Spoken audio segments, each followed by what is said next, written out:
"We don't want your kind here." The words sliced through the quiet hallway like a blade. A second later, the sickening thud of flesh against metal echoed. Maya slammed hard into a locker, her small back hitting the cold steel. Naya, her twin sister, flinched, but didn't move. She just stood there, rooted to the floor, clutching the straps of her backpack so tightly her knuckles turned white against her light brown skin, which almost glowed under the fluorescent lights. That skin, nearly translucent, framed by white hair and pale eyes, was enough to make them targets anywhere. But at High Ridge Academy, they weren't just targets of staring. They were anomalies, embodiments of something that shouldn't be here. The school had never seen two black girls with albinism. And High Ridge, with all its southern charm on the outside and deep-rooted prejudice beneath, made sure they felt it every second. Built just outside Savannah, Georgia, with wrought iron gates, towering white columns, and cobblestone paths winding through manicured rose gardens, High Ridge wasn't meant for girls like them. Here, last names opened doors, while scholarships shut down warm welcomes. Maya and Nia, daughters of a late preacher, now living with Aunt Clarice, a night shift nurse downtown, once hoped this would be a fresh start. But the first bell had confirmed the opposite. They were outsiders. By Friday afternoon, the cruelty peaked. Logan Brooks, star quarterback and the mayor's son, flanked by his shadows, Ryder and Chase, cornered the twins near the side hall leading to the auxiliary gym. "Apologize for creeping us out," Logan sneered, a smug smile pulling at the corners of his mouth. "Get on your knees. Say sorry. Maybe we'll go easy." Maya's lip quivered. Nia stepped in front of her sister, voice trembling but firm. "We didn't do anything." Without a word, Ryder grabbed Nia's arm and yanked her to the ground. Laughter erupted like a cruel melody. A phone was pulled out, its camera trained on their humiliation. To them, it was just a game. Until it wasn't. "What the hell do you think you're doing?" The voice came low and steady, but its weight froze the air. All heads turned. Emma Lowell was walking toward them. Her gym bag hung off one shoulder, her face unreadable. She wasn't tall, but every step radiated the calm of someone who had walked past the line of fear and kept going. Ryder stepped up, chest puffed out. "Back off, freak protector. This ain't your business." Emma dropped her bag. One foot slid back, knees lowered, weight centered. "It is now." No warning, no hesitation. She stepped straight into Ryder's reach, deflected his arm with precision, and dropped him flat with a single hip throw. Ryder gasped. The air punched from his lungs. Chase lunged, but Emma pivoted cleanly, delivering a crescent kick to his shoulder and sending him crashing into the grass. Logan froze, still holding his phone, recording. "You'll regret this," he snarled. Emma looked directly at him, eyes unblinking. "You should have already." She didn't wait for thanks. She quietly walked the girls back to the dorm. Only at the door did Maya whisper, "Why did you help us?" Emma paused. "Because I know what it feels like to be looked at like you shouldn't exist." That night, under the peach trees in the courtyard, Emma stretched alone, but her mind raced with the memory of that afternoon. She had promised herself she wouldn't get involved again. She wanted to disappear, especially after the last tournament. But seeing Maya and Nia, bruised, terrified, humiliated, something inside her cracked open. Something old. A shard of memory shaped like her mother, who had once stood up to boys like these, in another town, in another time, and left behind bruises that never quite faded from Emma's mind. In their room, Maya held an ice pack to her wrist, while Nia brushed dirt from her skirt. That could have gotten her in trouble, Maya whispered. Nia nodded. But she did it anyway. The next morning, Emma opened her locker to find a small note. No signature, just 2 words. Thank you. Wrapped around a folded tissue was a yellow ribbon, the kind Maya often wore in her hair. Emma smiled faintly, tucked the note into her notebook, and walked away. She didn't know it yet. The storm had already begun, and she had just struck the match. The following week passed in whispers. Emma's takedown of Ryder and Chase had become the subject of hushed conversations and clipped stares, but not from the staff. They said nothing, pretended nothing happened, just another rumor in the high ridge air. But students knew. Some smirked, some nodded in quiet approval. Others, those like Logan, watched in silence, seething. Emma said nothing either, not to teachers, not to other students. She trained quietly, same time every morning, in the far corner of the old gym. She didn't ask the twins to come. But on Thursday, they did. Maya and Nia stood near the edge of the mat, hesitant. Emma glanced at them but didn't say a word. Instead, she gestured to the floor beside her. Maya sat first. Nia followed. Their first session wasn't about punches. It was breathwork, stillness, centering. Control over chaos, Emma said simply. That's all we're doing. For the first time in weeks, the girls didn't flinch at every noise. But High Ridge doesn't stay quiet for long. By Monday, a deep-fake video circulated among students. Edited footage showed Emma appearing to attack Ryder without provocation. The video cut before Chase lunged or before Logan started filming. It had no sound, but the message was loud. Emma was dangerous. The headmaster called her in. She didn't deny being there, nor that she acted. "You want to suspend me?" she asked calmly. "Go ahead, but I'd suggest you look at the full video first." "There is no full video," he replied coldly. Later that day, a note was slipped under Emma's door. "They're not done. Watch your back." No name, no handwriting she recognized. That afternoon, Maya refused to come to training. "We're making it worse," she said. "They're only angrier now. You're getting blamed because of us." Emma looked at her, quiet for a beat. "I'm not doing this for thanks. I'm doing it so you know how to stand tall when no one else does." But Naya, ever watchful, had seen something deeper in Maya's eyes. Shame. Because while Maya had faced the brunt of the bullies, it was Emma who fought back. Maya still felt powerless, still broken. The next morning, Emma opened her notebook to find another ribbon. Not yellow this time, but black, wrapped tight around a slip of paper. "Leave them alone, or next time we won't just film it." Maya and Naya stayed silent, but Emma wasn't one to stay still. She uploaded the full, uncut video to an anonymous alumni server, the kind old students used to check in on the school they once loved. She didn't include names. She didn't need to. The footage spoke for itself. 2 days later, whispers changed. One teacher paused in the hall, eyes lingering on Emma just a moment longer. A student held the door for Maya without saying anything.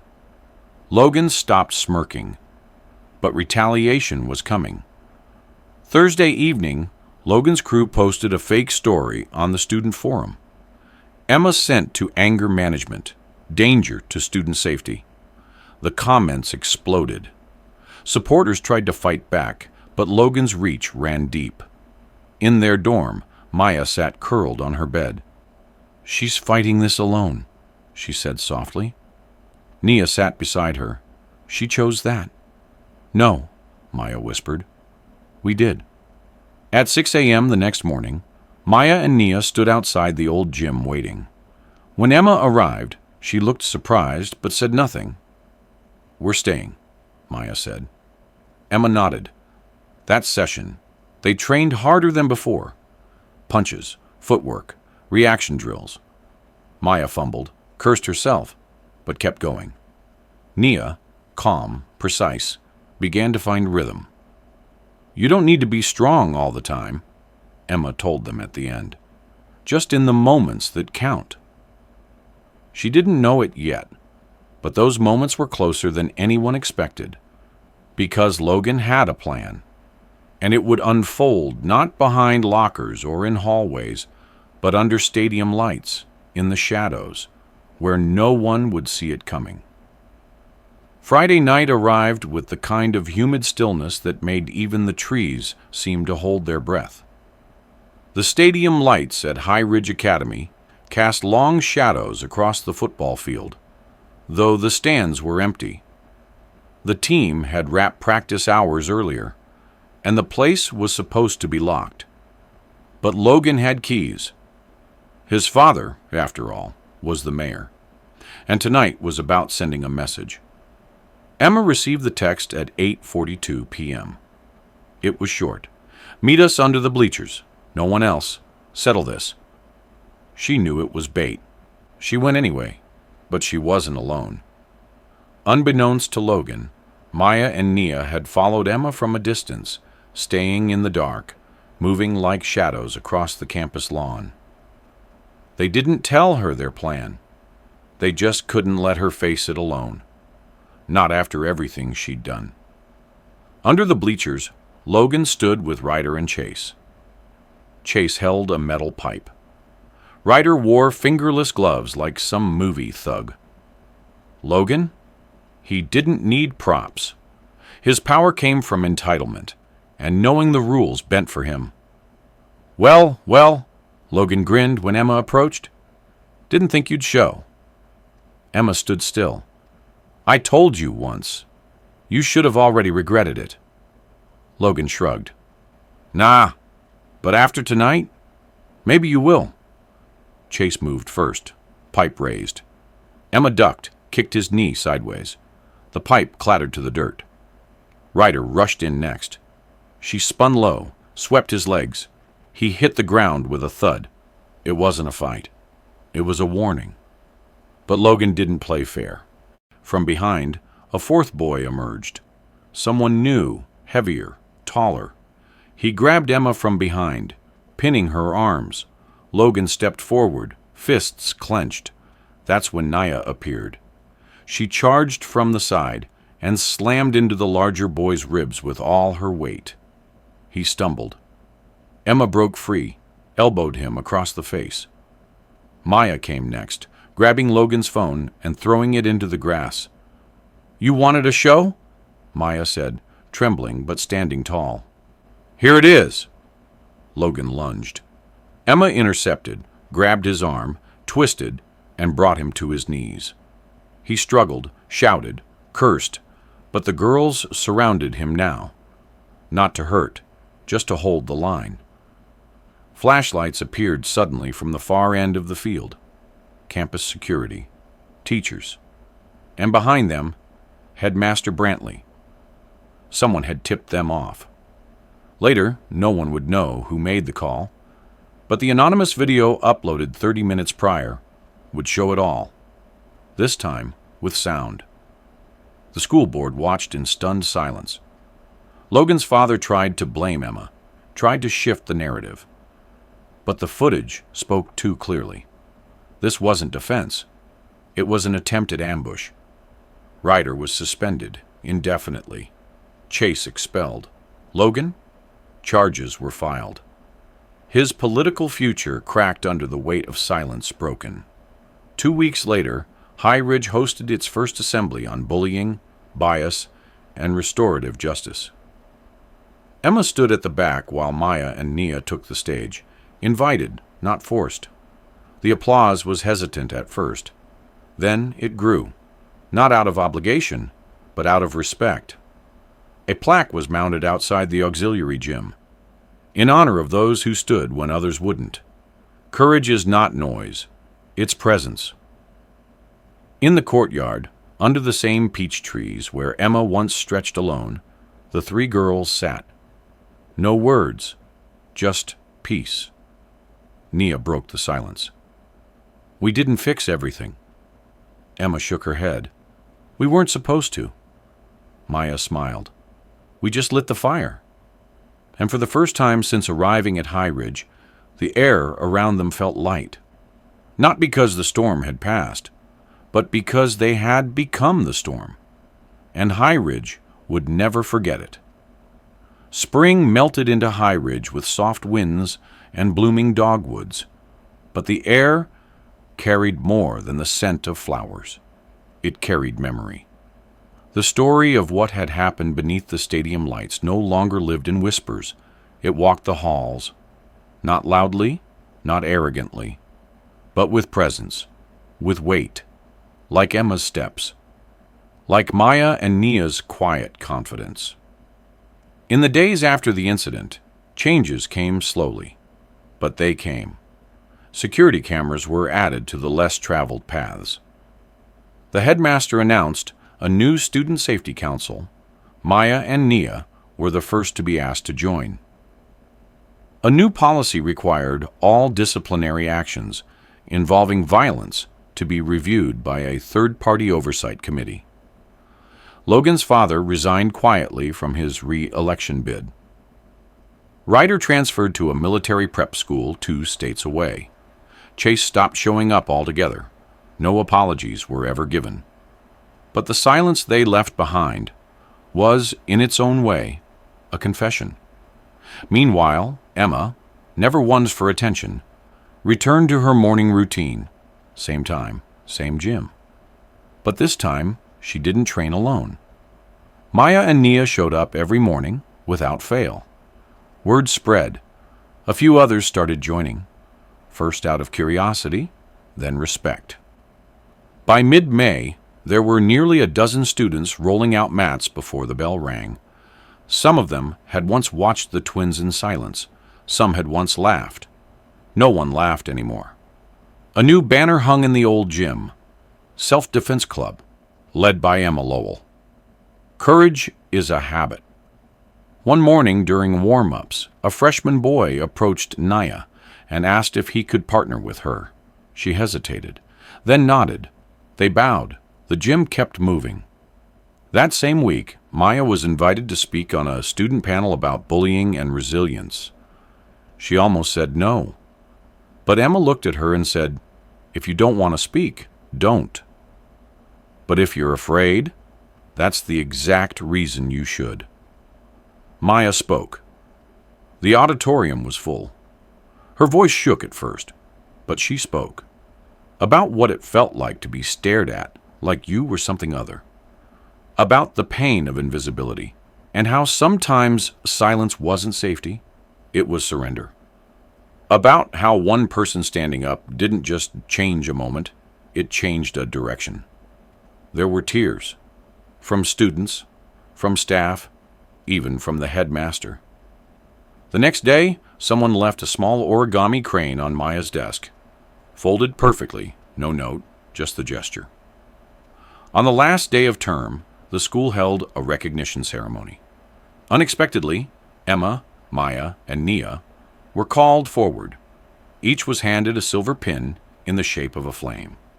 The room stood to clap, not as a formality, but as a release, a reckoning, an acknowledgement that things had gone wrong, and that these 3 girls had stood in the middle of that wrong and refused to let it stay.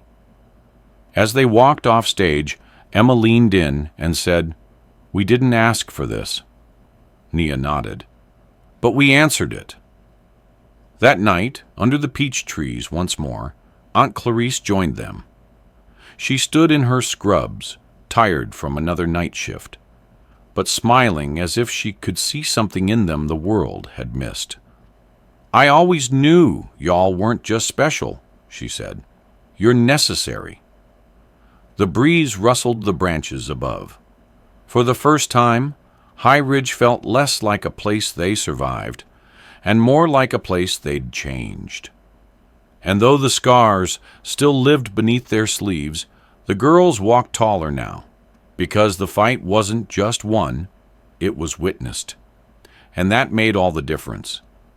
Summer crept in slowly, like forgiveness.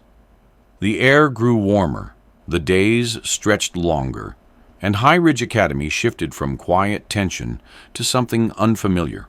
Awareness. Not perfection, but presence. People noticed now, they stepped in. Teachers who once looked away now looked twice. Students who once whispered now asked questions. The storm hadn't erased the past, but it had cracked the ceiling wide enough for light to pour in. Emma spent most mornings in the gym, but now her focus was different. She was preparing to leave.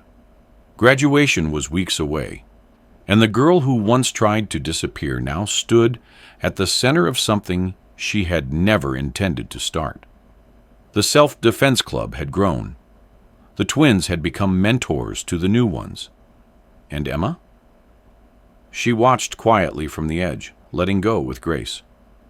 One afternoon, Maya pulled her aside after practice. "They're asking us to help lead next year," she said, "to keep it going." Emma nodded.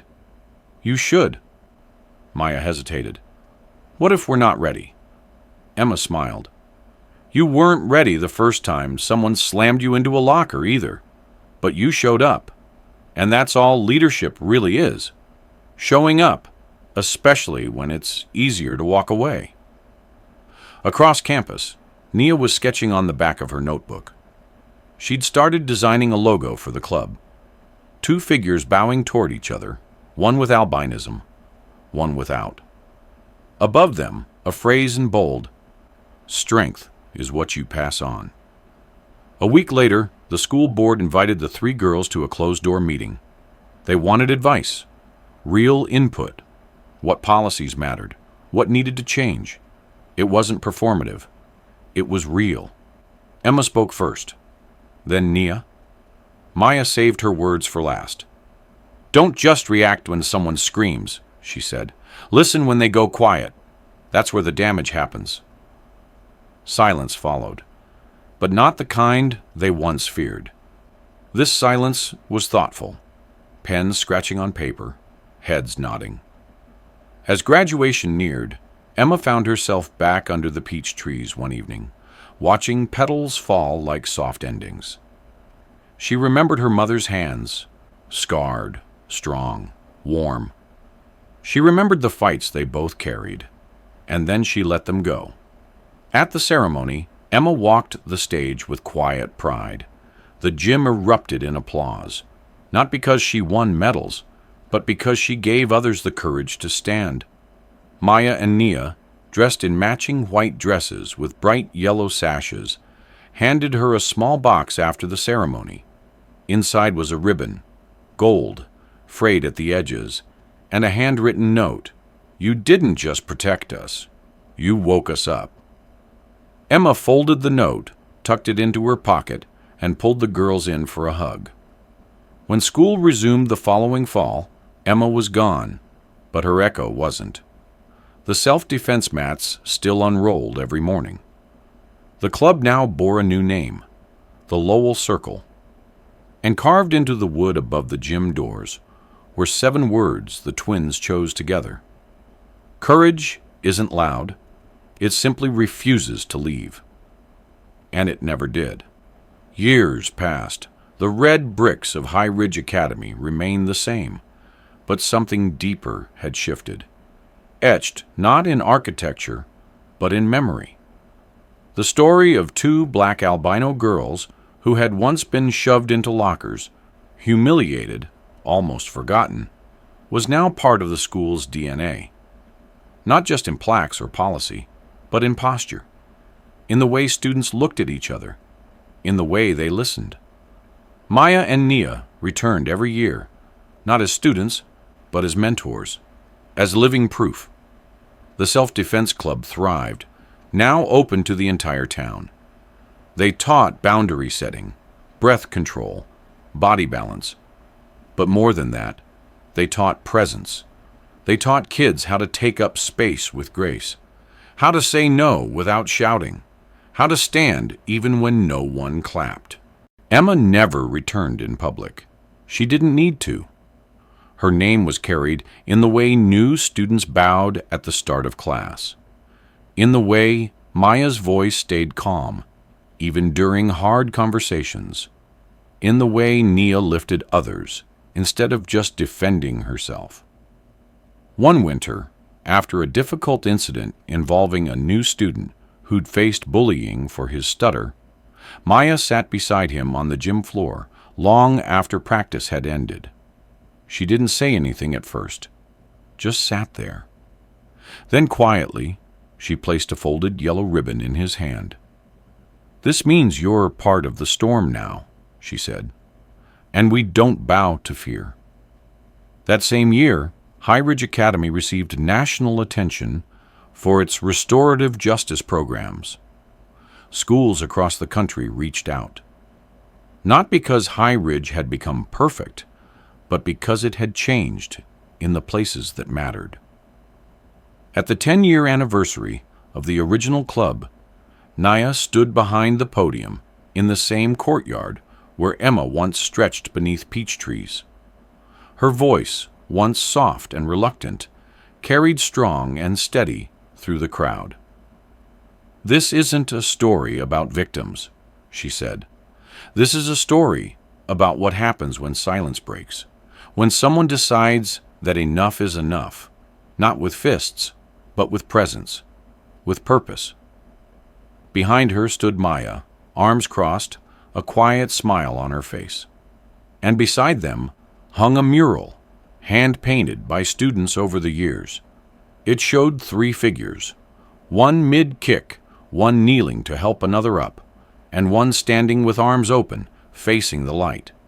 Beneath it, 7 words in bold permanent paint. Justice doesn't shout. It simply stands its ground. And in every corner of High Ridge, on mats, in classrooms, under trees, the legacy continued. Not because they fought, but because they stayed. Because courage, when shared, doesn't fade. It multiplies. And it waits quietly, powerfully, for the next hand to carry it forward.